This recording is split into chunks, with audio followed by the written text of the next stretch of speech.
Olá, boa noite a todos. Vou dar início a essa live. O tema pode parecer um pouco complexo hoje. Eu falei sobre as esferas da soberania ou a soberania das esferas e o sentido das castas. E na verdade eu estou unindo dois autores que me influenciaram muito, que foram o Abraham Kuyper e o Chuon. Eu estou unindo um pouco da tradição e da pegada que a gente está já levando aqui nessas últimas semanas com essa narrativa protestante. Abraham Kuyper é muito importante para nós. Mas eu fiz a chamada para vocês dessa live falando que eu mencionaria ou daria a resposta daquilo que seria o sentido da vida. Pode parecer até presunçoso, porque é uma pergunta que as pessoas têm tentado responder há muito tempo. O sentido da vida. Os filósofos, durante os séculos, tentam responder isso. Alguns até pensam que é uma pergunta sem resposta. Mas na verdade, se nós olharmos para a tradição, se nós olharmos para a religião, nós vamos ver que ao longo dos milênios, essa pergunta já foi respondida. Só que muitas vezes se perdeu. Muitas vezes a resposta foi esquecida.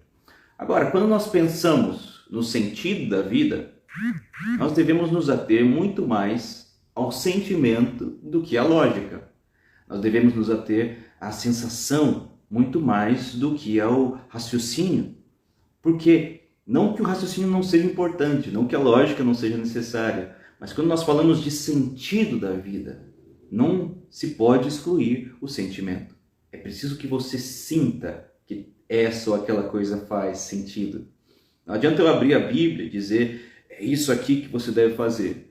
Não adianta eu provar matematicamente, com fórmulas inegáveis. Se você não sentir no seu âmago, no profundo do seu ser, que é exatamente isso que você deve fazer, de nada adiantará, de nada valerá. Então, o sentido da vida está relacionado ao sentir. E quando nós olhamos para o sentimento, quando nós olhamos para a sensação, nós devemos nos voltar para a experiência humana. E quando nos voltamos para a experiência humana, ao longo da história, nós percebemos que há uma constante, ou que há coisas em comum. A maioria das pessoas busca coisas semelhantes. A maioria das pessoas está buscando uma, duas ou três coisas que são essenciais. Isso se repete. Todo mundo parece pensar da mesma forma. Você percebe que ou a pessoa está buscando um romance, um amor, ou a pessoa está buscando prosperidade, conforto, ou a pessoa está buscando algum ideal de vida maior que traga nobreza para a sua existência, dignidade, honra, ou a pessoa está buscando por uma iluminação, por um conhecimento, por algo que dê uma explicação para o que tudo isso é, como é que esse mundo funciona. E então nós percebemos que, na verdade, a maioria das pessoas se enquadra em exatamente três narrativas que definem a ambição, o desejo de todos.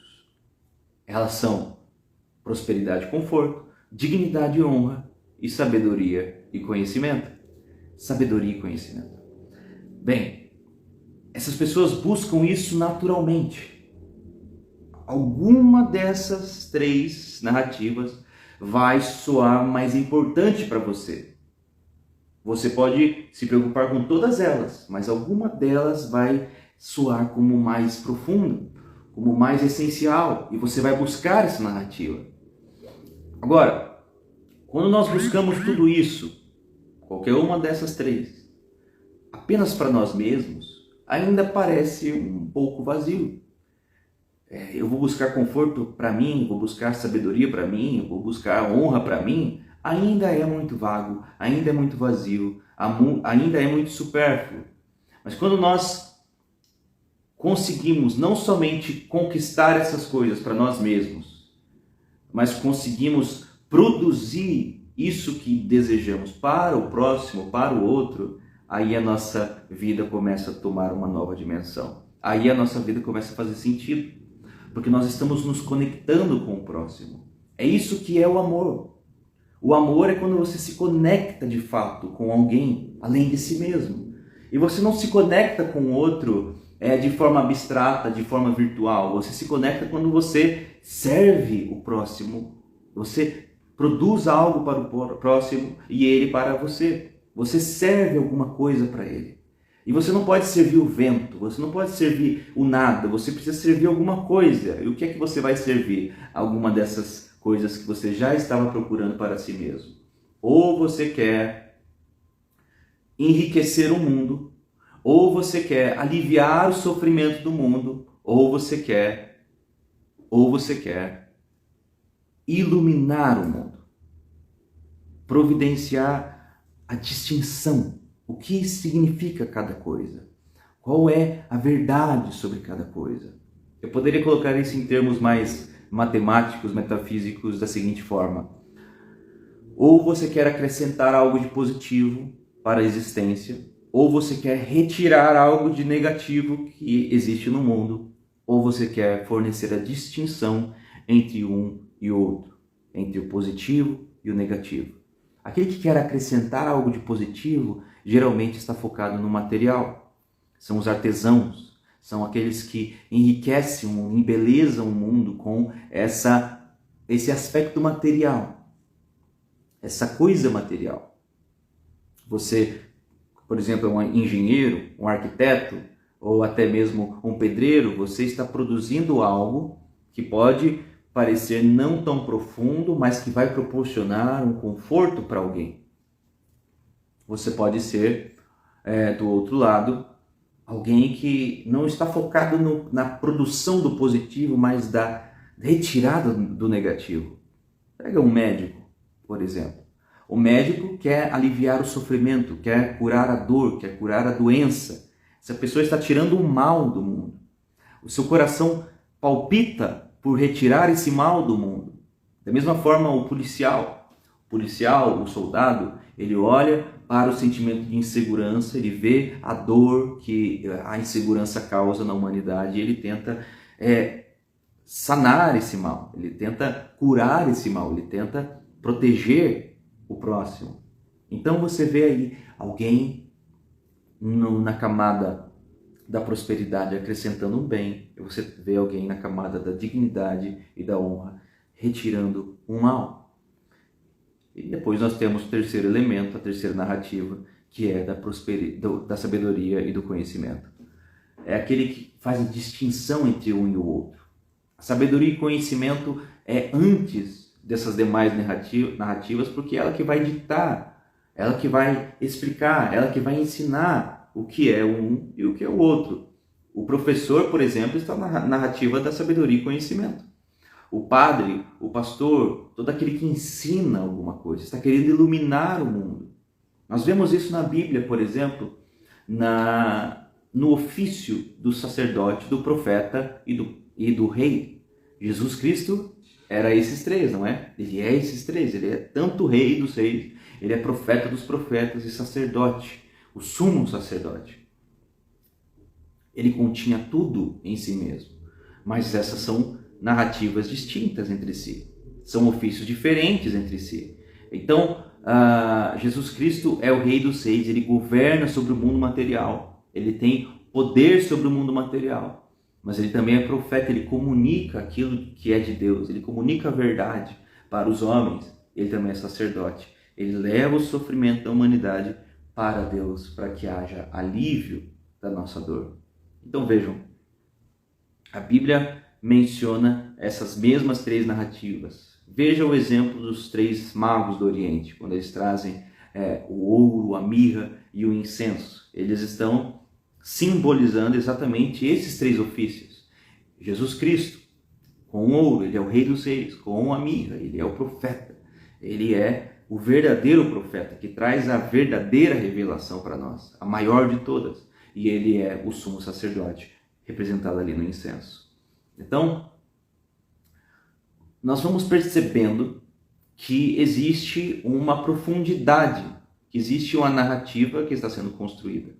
Existe um propósito, existe um sentido que Deus quer proporcionar para nós. Nós não estamos nesse mundo por acaso, nós viemos para cá exatamente com um propósito designado. E nós sentimos esse propósito no nosso ser, no nosso interior. Não é porque eu estou dizendo faça isso, faça aquilo. Não é porque aquele outro vai dizer isso para você. Mas é porque você sente, eu desejo agir desse modo. Eu tenho um sofrimento em mim que me diz para fazer exatamente essa coisa. Essa coisa parece que dá um significado à minha vida, um significado à minha narrativa. Percebe? Então, essas narrativas da existência são, sim, algo que foi criado por Deus. Nós vamos entender isso um pouco melhor daqui a pouco. Mas quando você olha para essas 3 narrativas que eu mencionei, você percebe que elas são muito parecidas com as castas.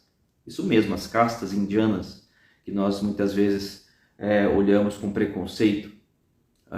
Temos a casta que está lá em cima, o Brahma, temos o Kshatriya, temos o Vaishya, que seria lá para cima aqueles que são mais espirituais, que são mais intelectuais, contemplativos. Depois temos os Kshatriyas, que são os nobres, que são os guerreiros. Depois temos os comerciantes, que são esses Vaishyas.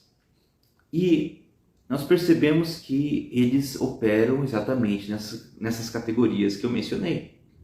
O Brahma busca conhecimento, o Kshatriya busca dignidade e honra, e o Vaishya busca essa produção de um conforto, de uma riqueza. Ele quer enriquecer o mundo. São os artesãos, são os engenheiros, são os pedreiros, são todos esses que estão fazendo algo material, não é?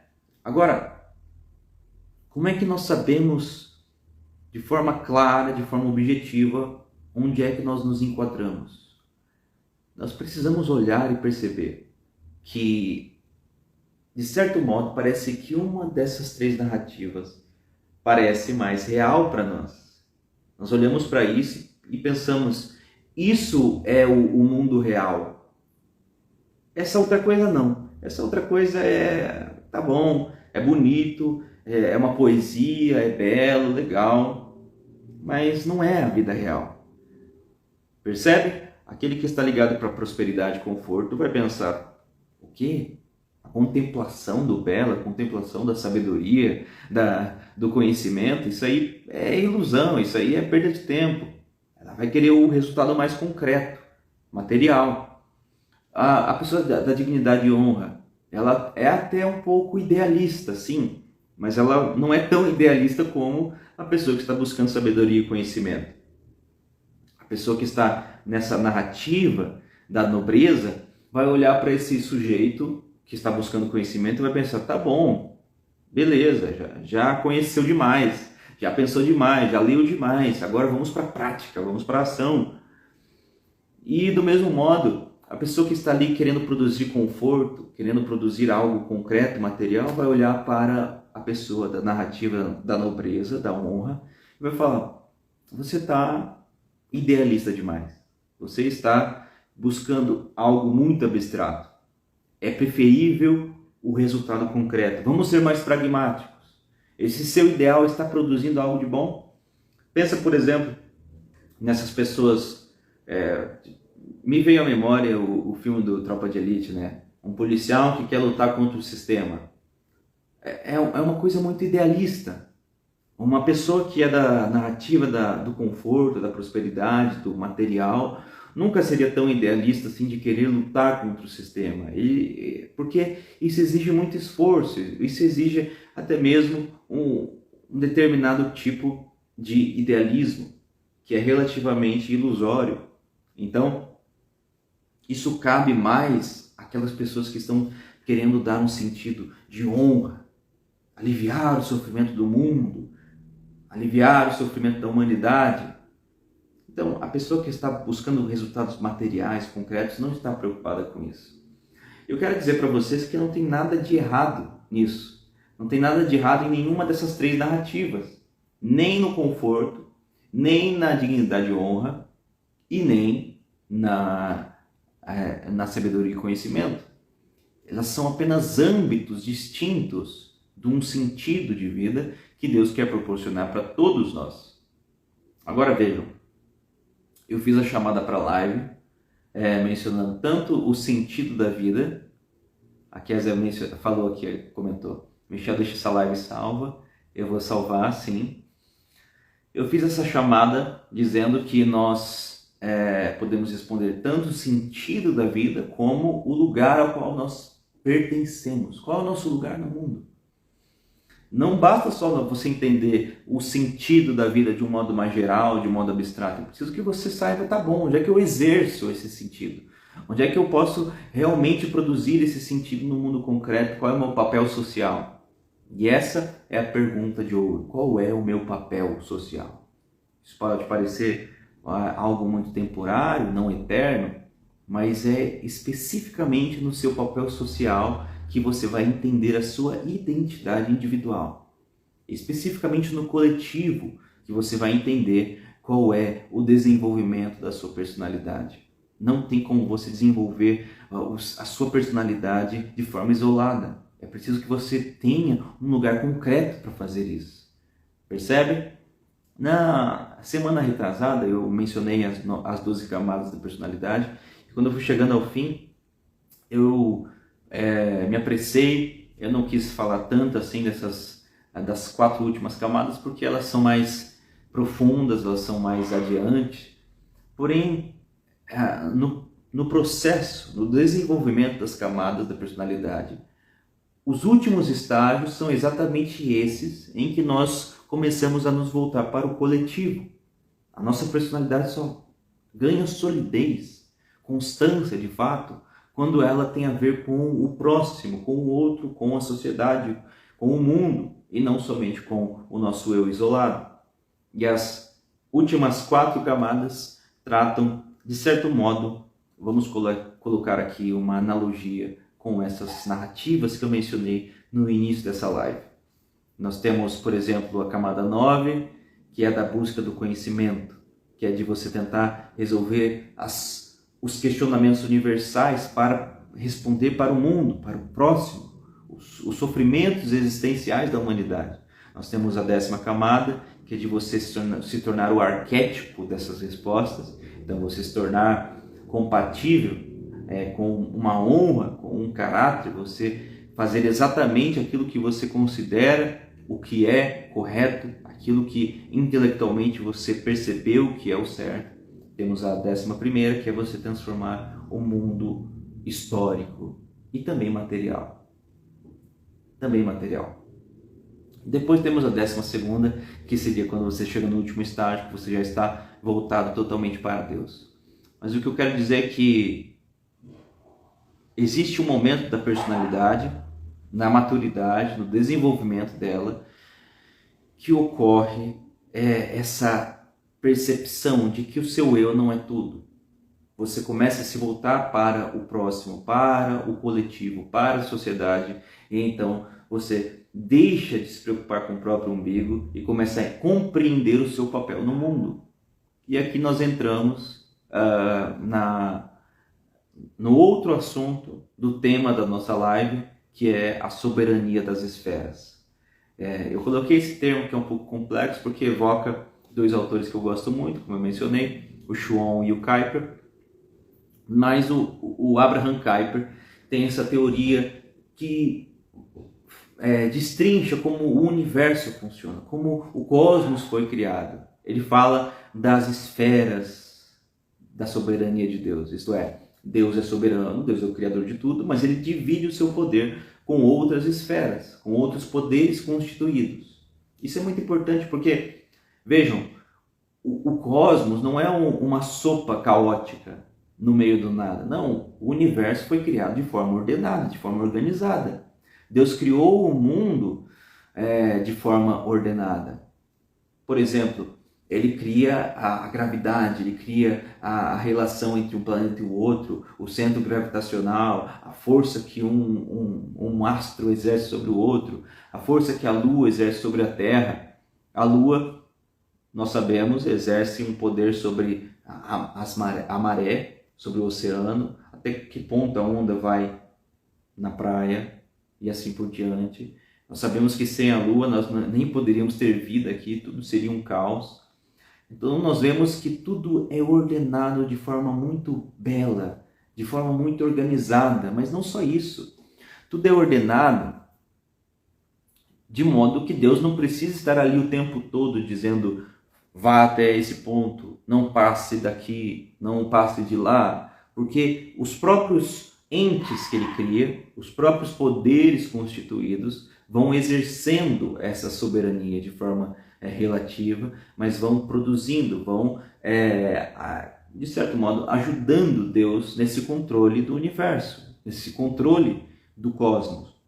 Só que quando nós vamos para a sociedade, quando nós vamos para a raça humana, quando nós vamos para seres que têm consciência, que têm liberdade, que têm um relativo livre-arbítrio, isso se torna mais complexo, porque Deus designa, ele constitui poderes entre nós. Mas como nós somos livres, esses poderes são divididos em esferas ainda mais destrinchadas, ainda mais complexas ou profundas. Quando nós olhamos para a sociedade humana, quando nós olhamos para o coletivo do homem, da humanidade, nós percebemos que existem pelo menos 3 poderes, por exemplo, constituídos, que nós vemos claramente nas escrituras. Temos o Estado, não é? O país, o governo, o rei ou o presidente. Nós temos a igreja, que seria o plano central de Deus para o homem, o coletivo do indivíduo cristão. Nós temos, em outra esfera, a família, o marido com a sua esposa, os dois com o seu filho. Nós vemos que existem essas 3 esferas, esses 3 âmbitos que são autorizados por Deus. Nós vemos em Romanos 13, quando Deus diz: toda autoridade é constituída por Deus, ele diz que nós devemos obedecer os nossos governantes. Então ele está legitimando o Estado, legitimando o governo, mas Deus também diz que existe um projeto para a família, deixará cada um, pai e mãe, e unir-se-á a sua mulher, e formará um novo núcleo familiar, uma nova família. Então aqui nós temos uma outra esfera. Nós também temos a esfera da igreja, quando nós vemos através das cartas de Paulo que nós somos o corpo de Cristo na terra, que ele é o cabeça da igreja, Jesus, e nós somos o corpo. Então nós vemos que existe uma outra esfera. O Estado não pode interferir na igreja. O Estado não pode dizer o que é que a igreja deve pregar ou deixar de pregar, professar ou deixar de professar. Do mesmo modo, a igreja não pode interferir em certas leis governamentais que não dizem respeito à esfera da igreja. O Estado não pode interferir na família. Como é que o pai deve criar o seu filho, a sua filha? O pai de família, por exemplo, tem o dever, tem a responsabilidade de cuidar, de proteger dos seus. Proteger a esposa, proteger os filhos, inclusive com armas, se for necessário. Quando o Estado tenta interferir nisso, ele está usurpando do poder, da soberania que a família possui. E ela possui não por uma legislação humana, ela possui por um poder constituído, delegado pelo próprio Deus. E assim nós vemos nas Escrituras. Quem foi que percebeu isso primeiro foi um teólogo protestante chamado Abraham Kuyper. E esse teólogo tentou destrinchar vários desses núcleos, várias dessas esferas da soberania de Deus. E ele foi, talvez, até certo ponto, depois veio Herman Doivert, e ele tentou destrinchar um pouco demais, falando sobre as artes, falando sobre a educação e assim por diante. Ele começou a criar várias esferas que não eram necessariamente necessárias, porque se nós voltamos lá para o início dessa live, para as narrativas humanas, nós percebemos que a sociedade tradicionalmente dividida e percebida em três núcleos, 3 narrativas. Nós temos a narrativa do rei, do sacerdote e do profeta. A narrativa da prosperidade e conforto, da sabedoria e conhecimento, e da dignidade e honra. Então, nós vemos que a sociedade está dividida nesses núcleos. E cada uma dessas três narrativas, se nós formos juntando essas peças, podemos perceber que são esferas também da soberania de Deus. Elas têm uma soberania entre elas. Nenhuma pode usurpar o poder da outra. Nenhuma pode dizer o que a outra deve ser. Não é porque eu estou na clave da sabedoria que eu posso dizer que você não pode, que é inferior ao que você busque, o conforto, ou a beleza, ou a prosperidade. Já viram isso? Algumas pessoas se tornam ricas, até mesmo milionárias, e vem um outro sujeito intelectual e diz: você é mesquinho, você é supérfluo, você não é profundo o suficiente como eu. Espera um pouco. A pessoa que produz riqueza material é necessária também. Essa pessoa que está produzindo riqueza pode se arrogar, pode se ensoberbecer e olhar para esse intelectual, para esse monge, para esse ser espiritualizado e dizer: você não vive na realidade, você só fica aí nesse campo abstrato que não vale de nada. Opa! Você também está usurpando da sua verdadeira narrativa e interferindo no poder do outro. O apóstolo Paulo fala isso, sobre o corpo de Cristo. A mão não pode olhar para o pé e dizer: porque eu não sou pé, então eu não sirvo de nada. Ou porque você não é como eu, você não serve de nada. Não, cada membro tem um papel no corpo. Pensa numa igreja, por exemplo. Isso aí são meus cachorros. Pensa numa igreja, por exemplo. Você não forma uma igreja apenas de pessoas que querem orar, apenas de pessoas que querem louvar, cantar ou servir naquelas coisas que são mais do dia a dia. É preciso que alguém doe dinheiro, que alguém construa a porta de entrada da igreja, que alguém construa o piso onde todos vão sentar, as cadeiras onde cada um vai sentar. É preciso que alguém, por outro lado, esteja lá em cima do púlpito ensinando. Qual é o sentido dessa reunião? Qual é o sentido de tudo que está acontecendo? Então, se a pessoa que está ensinando, de repente, se ensoberbecer e falar: eu não preciso de nenhum contribuinte, nenhuma pessoa que doe qualquer coisa para nós, que produza qualquer conforto para nós. Não, eu me basto por mim mesmo. A igreja vai desfalecer. É preciso que alguém financie. É preciso que alguém forneça o material para que essa obra continue. Percebe? E assim por diante.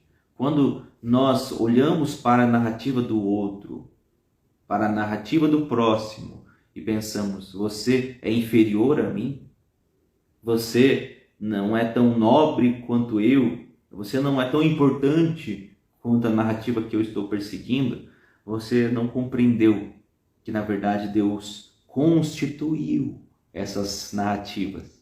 Ele constituiu esses poderes. Ele constituiu tanto o ofício sacerdotal, quanto o ofício profético, quanto o ofício do rei, porque todos esses ofícios são necessários para o cumprimento daquilo que Deus quer realizar no seu povo e através do seu povo. Nós não podemos fugir disso. Então, para fechar essa live, eu falei sobre o sentido da vida e o nosso lugar no mundo. Nós não podemos exercer o sentido da nossa vida de um modo isolado, de um modo abstrato, de um modo hipotético, de um modo virtual. Nós precisamos olhar e encontrar na sociedade, nos papéis, um modo de exercer esse desejo do nosso ser. E quando nós encontramos algo, seja num emprego, seja numa profissão clara, específica, exata, ou em um hobby, que começa como um hobby, começa como algo pequeno, ou numa comunidade, ou numa igreja, você precisa perceber que são essas coisas que vão garantir um sentido para a sua existência, vão garantir um caminho, um destino para a narrativa que você está vivendo. E se você fugir de tudo isso, se você ouvir agora o que eu estou te dizendo nesse exato momento e preferir ignorar, pensando, isso não é para mim, isso não é tão importante, ou isso não é tão relevante, isso é abstrato ou filosófico demais, você vai viver uma vida enfadonha. Você vai viver uma vida com um sentimento de fracasso, com um sentimento de não sentido, e vai continuar pensando, quem me dera que alguém respondesse qual é o sentido da vida. O sentido da vida já está respondido. Deus criou tudo para a sua própria glória, mas na humanidade Ele inseriu, Ele colocou as suas próprias características, beleza, verdade e honra. Ele colocou as suas próprias características, como nós vemos em Efésios 5. Os frutos do Espírito são esses. O fruto do Espírito produz bondade, sensorialmente algo que é bom. Justiça. Imagine você perceber o sofrimento do mundo e não sofrer por isso, não querer fazer nada. E também verdade, você distinguir entre uma coisa e outra. Ou você quer acrescentar algo de positivo, ou você quer eliminar algo de negativo, ou você quer distinguir entre uma coisa e outra. E essas são as narrativas. Esse é o sentido da vida. É um modo de nós nos conectarmos. E essa conexão, esse amor e essa união com o próximo vai proporcionando para nós o sentido verdadeiro da vida. E nós vamos compreendendo, assimilando e percebendo que nós temos um norte, que nós temos uma razão de ser, que nós podemos nos orientar nesse mundo de acordo com a tradição e também de acordo com a nossa percepção acerca da tradição, da Bíblia, das Escrituras. E assim nós seremos mais felizes, assim nós saberemos por que nós estamos aqui nessa terra. Ok? Um abraço a todos, fiquem com Deus, até mais.